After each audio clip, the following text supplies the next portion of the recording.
Hello and welcome back to Differentiation in the Higher Maths course. Today we're going to have a look at stationary points. At some points a curve may be neither increasing nor decreasing. We say that the curve is stationary at these points. So at these points the gradient equals 0 as the curve is flat. So we have 4 possible stationary points. So we have a maximum turning point and a minimum turning point, which we have seen at National 5 with our parabola work.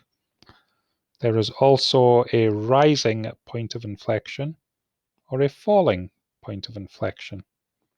A stationary point's nature is determined by the behavior of the graph to its left and right. This is often done using a nature table. So what we can do, we can look at the gradient here and at the turning point and here. So here the gradient is positive, then 0, then negative. So we know, if we didn't know what the curve looked like, we know that if there was a positive gradient, then a 0 gradient and a negative gradient, we'd know it was making this shape. So we know it would be a local maximum, it would be a maximum turning point. Let's have a look at an example.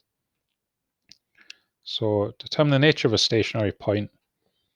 So we have f of x equals 2x cubed minus 9x squared plus 12x plus 4. So how do we find the nature of the stationary point? So this is a cubic. So a cubic would normally have 2 stationary points. It would normally have a maximum and a minimum, or may have a rising point of inflection or a falling point of inflection instead. So step 1, differentiate the function. So hopefully that is straightforward, guys. Step 2, find the stationary values by solving f dashed of x equals 0. Now we must make this statement, f dashed x equals 0 for a stationary point. We absolutely 100% must make that statement. So I'm going to solve this equal to 0. So I'm going to look for a common factor first. And then I'm going to use all that essential skills practice I done earlier in the course to factorize this and to solve. So I have 6 multiplied by bracket again equals 0. So one of the two brackets could equal 0. So we're going to have x equals 1 and x equals 2. Next step, find the y coordinates of the stationary points. So we have a stationary point when x equals 1 and x equals 2. So just scrolling back up. So we might have a maximum, then a minimum turning point. So these two could be joined up. So we might have, try and cursor with the mouse, it might do that and come down and go back up again.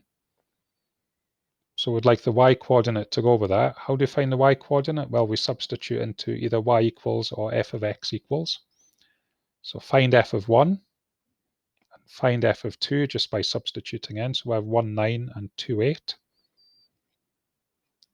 Right, here's the new part. Step 4, 5, 6, 7, and 8. We need to draw a nature table. So in the top row, we have the turning points. So we know there's a turning point at 1 and a turning point at 2. So here's x, turning point of 1, f dashed of x, which is the gradient for any value of x, and the slope. So I'm going to look at values of x. Now I can't use 2 because something else is happening at 2. So I need to look just before 1 and just after 1. So I'd normally use 0 and 2, but I cannot use 2 because something else is happening at 2. So I'm going to substitute in 0 into here. So I've got 6 multiplied by 0 minus 2 multiplied by 0 minus 1. All I'm interested in is it positive or negative. So 6 multiplied by negative 2 multiplied by negative 1 will give a positive answer. Remember, this is the gradient. So before x equals 1, I'm going to have a positive slope. Then when x equals 1, if I put 1 minus 1 in this bracket, I get 0. So I've got 6 multiplied by 0, which is 0. Then after 1, I'm going to have to use 1.5 or 1.1. I've got 1.5 minus 2 multiplied by 1.5 minus 1.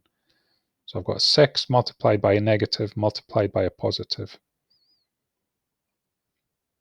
So that'll be a negative answer. It doesn't matter what the value is, I just need to know, is the gradient positive or negative? Is it increasing or decreasing? Is it going up or going down? So after 1, it's going down. So there's a maximum turning point at 1, 9. Then I'd repeat that process for x equals 2 and find out there's a minimum turning point at 2, 8.